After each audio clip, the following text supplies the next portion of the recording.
I'm sure you got a lot of what's going on with Classic questions. I do not work on Animal Jam Classic. I work on the 3D version of our game. So I'm sorry, I don't know exactly what the plan is with Classic. I know a lot of the kids are frustrated with that, but I can't say much to the decisions and everything going on that side.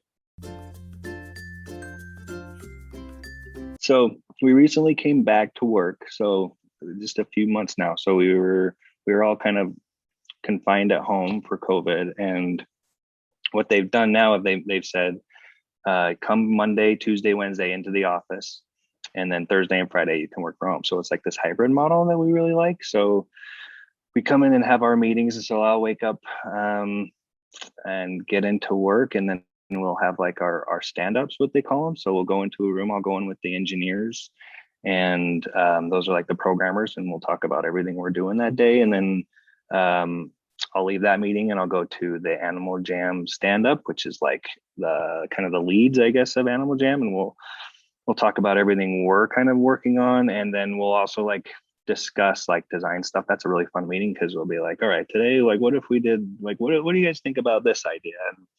And then we kind of just geek out in that meeting and come up with different ideas. And then we leave that, and then bunch of guys here like to go to Maverick, which is it's like a local gas station, and we get treats, and the rest of the day, doing all the fun stuff. So yeah, that's pretty much it.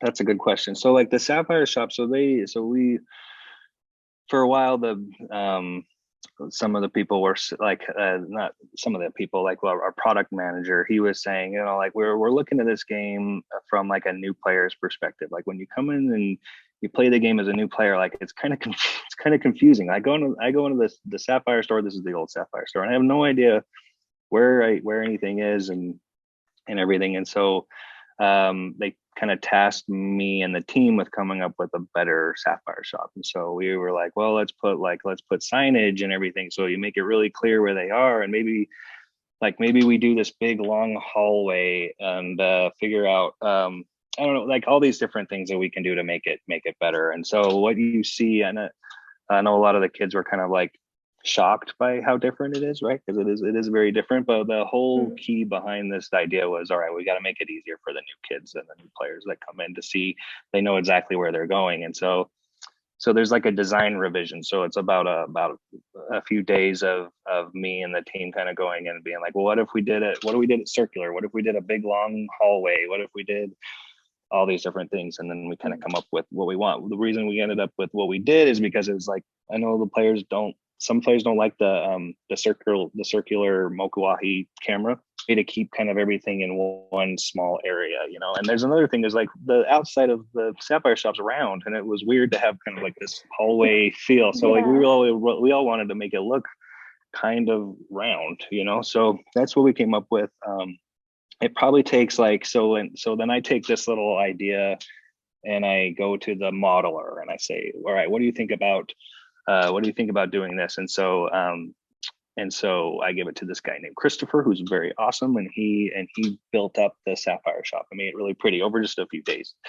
And then we look at it and we're like, all right, well, maybe we need more light here, maybe not, and all that stuff. And so then it goes through about a couple weeks. So to answer the question, it's probably about, the Sapphire shop probably took like 2.5 months from like start to finish, and finish means like QA and stuff like that. And there's still some issues that are in there that we're fixing in this new update, like the name tags covering everything. It's just one person. So I go in there like, oh, it feels really good. But then QA goes in there and they look really good. But like one thing that we need to be better at is like getting like 20 QA guys and going in there and noticing, oh, your name badge is covering the shop. What are you doing? It's one of those things where we launch it and I see people playing it on like Instagram or whatever. And I'm like, oh crap, like all the name badges, there's a lot of people in there and all the name badges are covering up all the stores. I have to fix that. And you have to wait. It's frustrating for me because I want to fix it right away. But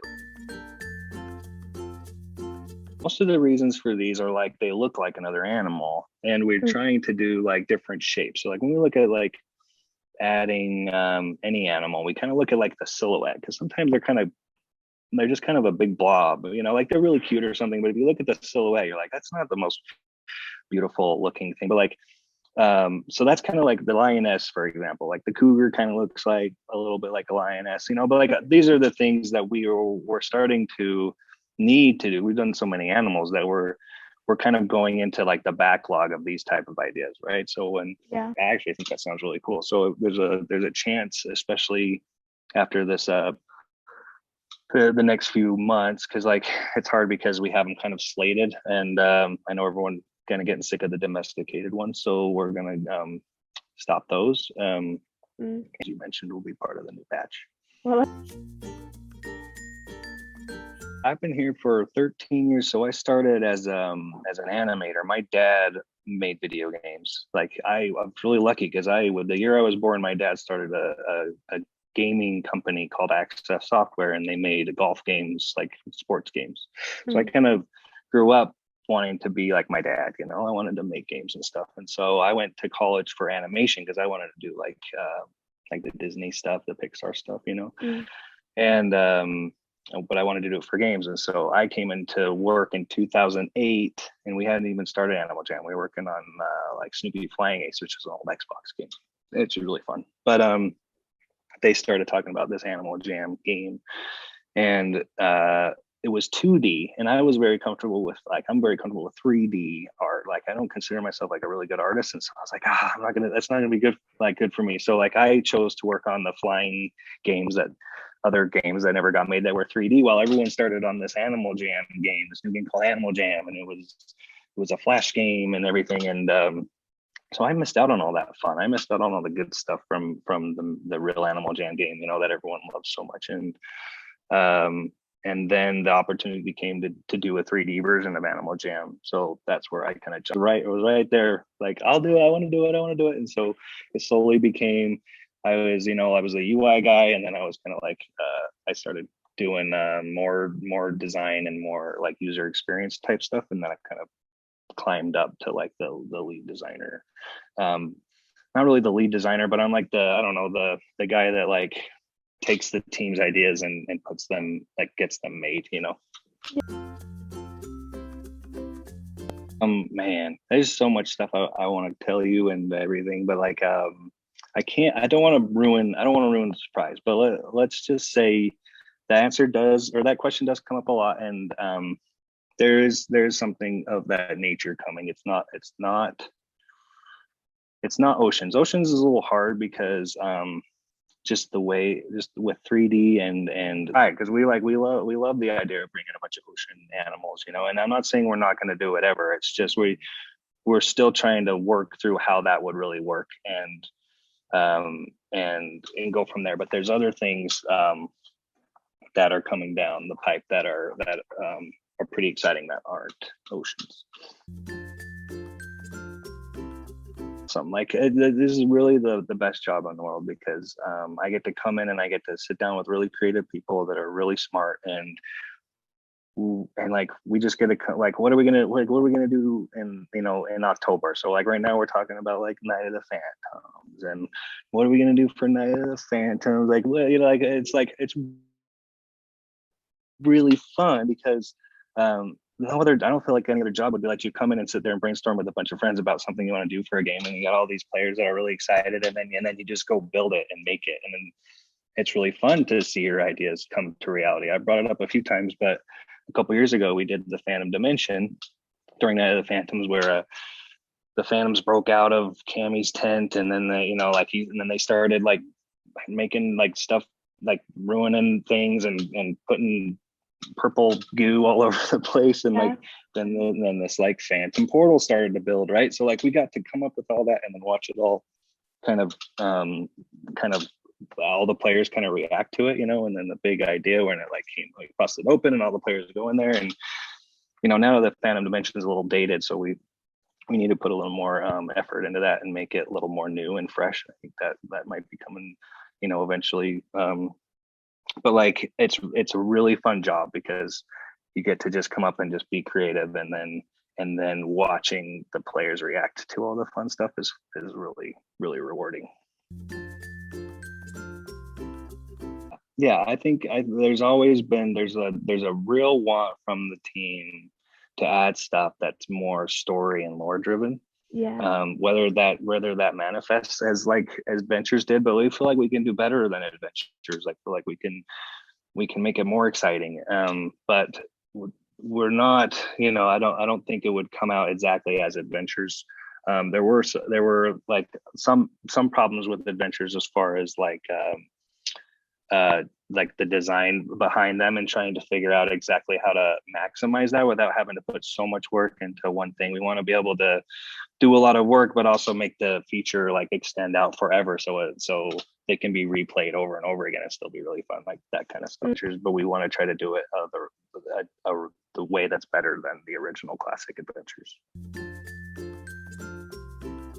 3 months, so it's a while from concept. So like when the person starts drawing it to modeling and animation and rigging. But the biggest, hardest thing is fitting. So you wouldn't think about it, but every time we do an animal, one of our little workers has to go in and get every single hat and every single backpack and every single shoe that we've ever made in the game, and they have to fit it to every single animal.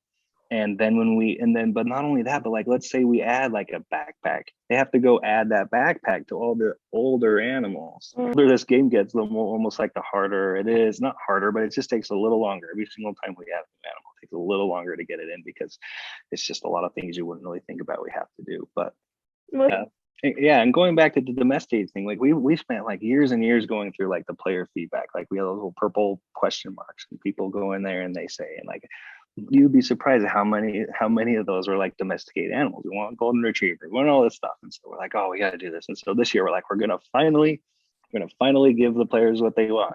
So we line up, we're like we went through the whole year and we just said, all right, we're gonna do all these animals. And so we lined them up and we started getting them made, and they were in the pipeline, and you can't really just change it. And so right around like March or April, started like realizing they're like, players are getting kind of mad. They kept calling us like domestic jam or domesticated. Because like I see this on Instagram. I sometimes I'll go and look at the hashtag of Animal Jam and see what people are saying about the game or think about the game. And so I see like, guys, they're saying a lot of bad things about the domesticated. They hate the domesticated. We need to change it. And then the guys will come back to me and be like, look at this in-game chat and look at the feedback. Like everyone, like there's a lot of players that really love these and they're getting excited and they're selling really well. Like they're really popular. And so you're right. I think a lot of it is like a vocal minority, but we are pivoting on that. So we're not going to go through the whole year, and there's going to be less domesticated animals coming. It just takes a while to make that change, especially with them taking so long to make. So that's why we haven't quite made the change yet, but they're coming. The non-domesticated are coming. No, that makes sense. So the reason we set them for purchase, or we do them as Sapphire, is because it does cost a lot of money. I said 3 months to make these things, right? So like it does cost the company a lot of money to build these things and animate them and then turn them into real characters, right? But like starting next month, we're changing some of the old Sapphires animals to gems. So players that come in, this is kind of part of the new player experience that we're changing for new players, is they'll have more options when they come into the game of which animal.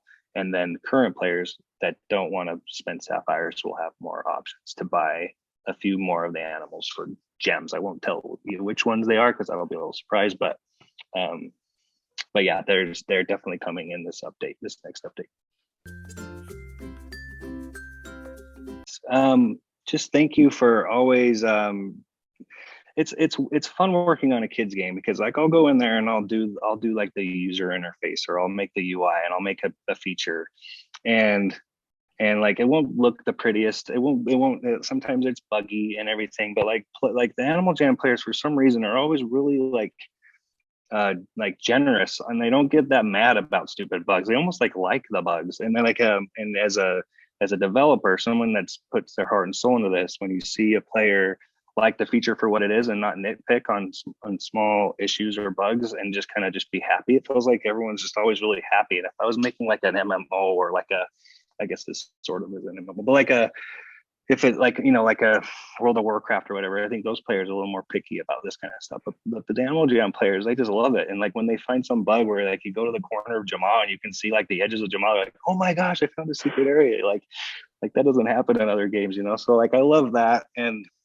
I want to speak a little bit to the security issues that we've been having on Animal Jam, the hacks and everything. So like this has been a big issue for a long time, and like I promise you, every single person in this company is like focused on security and making our game the most secure game, and making it so these hackers, when they try, like for whatever reason, they won't leave us alone, but when they keep trying, they're not going to be able to do it. So like we have some features coming up that I'm so excited about. I've never been more excited about some of the stuff we're about to do. And we've had to like kind of hold off on some of these features because everyone is focused on security right now, like everybody. So I don't have anyone to help me push out or finish these features. And so I just wanted to say that I promise it's a big priority and everyone's working on it, to the point where it's kind of annoying because I want to get these fun features out.